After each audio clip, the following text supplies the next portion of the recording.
People often ask me, how did you learn to think the way you do? Is there some special secret, some hidden method that helped you see problems differently from everyone else? But the truth is, I never thought of myself as someone especially smart. I never believed my brain was somehow better than other people's. The biggest thing I learned over the years was not a secret formula or some clever mental trick. It was the realization that most people do not truly think. They simply accept. They hear something, and they accept it as true. They learn a name, a definition, or a formula, and then they believe they understand it. But there is a very big difference between knowing and understanding. I remember when I was a boy, maybe 10 or 11 years old, my father used to take me walking in the Catskill Mountains. We would walk through the woods, looking at trees, rocks, insects, and birds. My father did not teach me by forcing me to memorize things. He taught me by making me observe. One day, he pointed at a bird and asked, "Do you see that bird?" Then he said, "In Italy, people call it one name. In Portugal, they call it another. In China, they call it something else." Then he paused and said something I never forgot. Now you may know what people call that bird in different languages, but you still know nothing about the bird itself. You only know the names people have given it. That sentence changed the way I looked at the world, because if you only know the name of a bird, you do not understand how it lives. You do not know what it eats, why it keeps pecking at its feathers, why it flies the way it does, or why it chooses one branch instead of another. To understand the bird, you have to watch it. My father told me to look more closely. The bird was constantly pecking at its feathers. Why was it doing that? It was not showing off. It was not acting randomly. It was cleaning itself. Tiny lice were living in its feathers, feeding on the protein there. If the bird did not clean them off, those lice would lay eggs, multiply, and spread. So the bird had to spend a great deal of its life simply staying clean and staying alive. That lesson stayed with me forever. Knowing the name of something is not the same as knowing the thing itself. Knowing a label does not mean you understand the nature behind it. And much of what we call education is really just learning names, labels, and words that other people have created.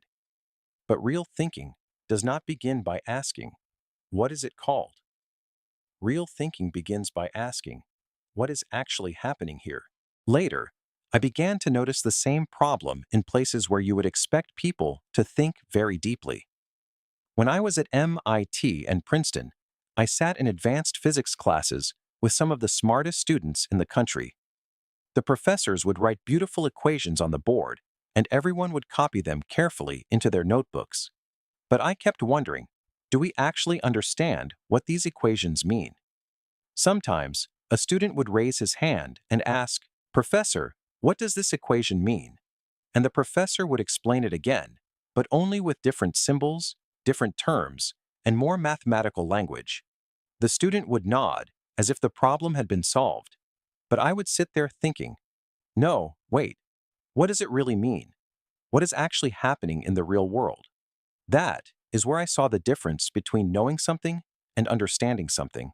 Many educated people can repeat what they have been taught. They can pass tests. They can use technical words. But that does not always mean they understand. I saw this even more clearly when I went to Brazil to teach physics at the university in Rio. The students were serious and hardworking. They could recite entire textbooks from memory. But when I asked them simple real-life questions, they became confused. For example, I asked, "What happens if I shine light through a Polaroid filter at a certain angle?" They could not answer. They knew the words from the textbook, but they had never truly thought about what those words meant. So I asked the question another way. Imagine you are walking on the beach. The sun is reflecting off the water. Why does the reflection look brighter from some angles than others? Again, they struggled. That was when I realized the problem. They had learned physics as sentences to memorize, not as a way to understand the world around them. And that is not only a problem in physics. It happens everywhere. People memorize business terms without understanding how companies actually work. They repeat health advice without knowing what is happening inside the body.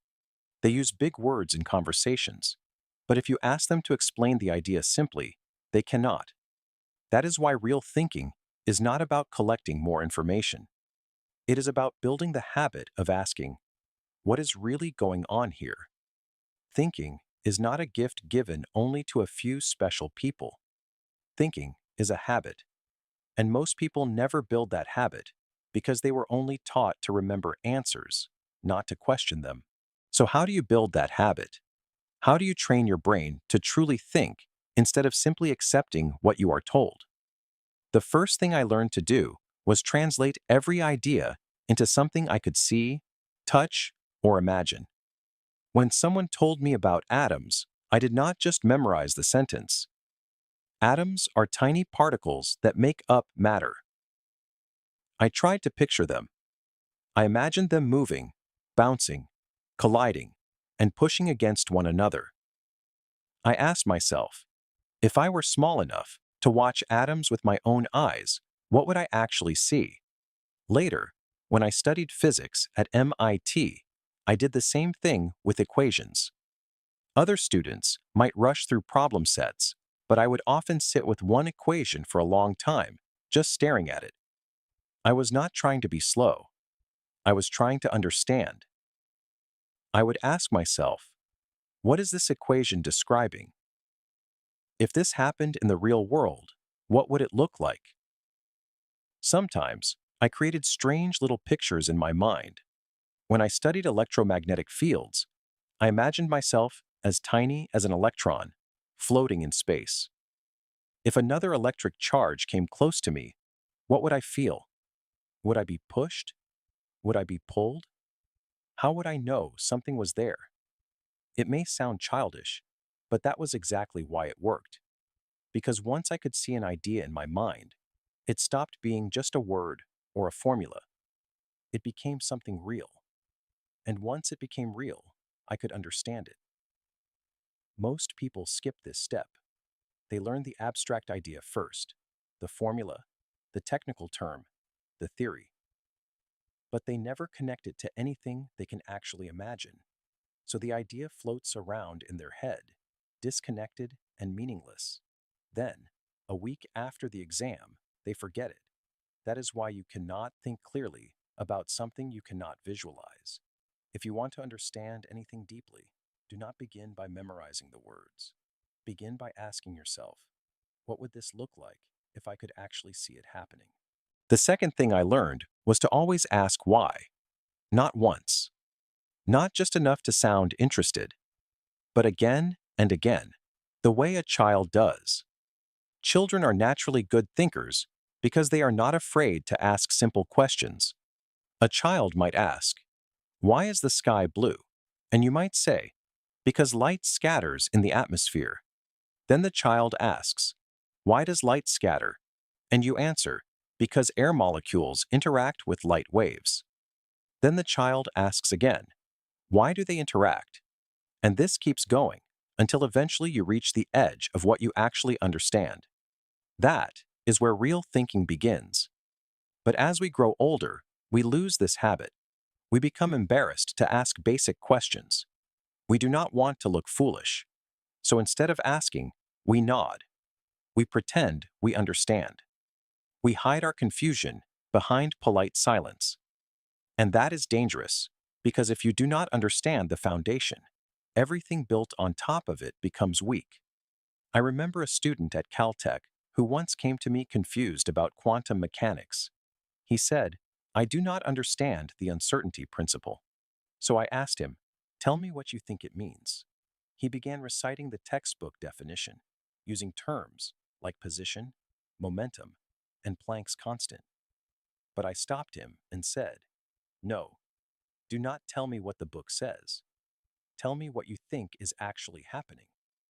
He could not answer, not because he was not intelligent, but because he had only memorized the words. He had never truly thought about the idea. So we started from something simple. I said, forget quantum mechanics for a moment. If you wanted to know where a ball is, what would you do? He said, I would look at it. Good, I said. And how do you look at something? We talked it through.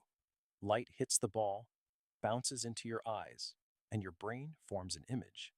That is how you know where the ball is. Then I said, now imagine the ball is extremely small. So small that the light you use to see it actually pushes it when it hits. And suddenly, his face changed. He understood. Not because I gave him a more complicated definition, but because he finally saw what was happening. That is the secret. Never accept an idea until you can explain it to yourself in your own words, with your own images, and your own examples. If you cannot do that yet, it does not mean you are stupid. It simply means you have not understood it yet. And that is where the real work begins.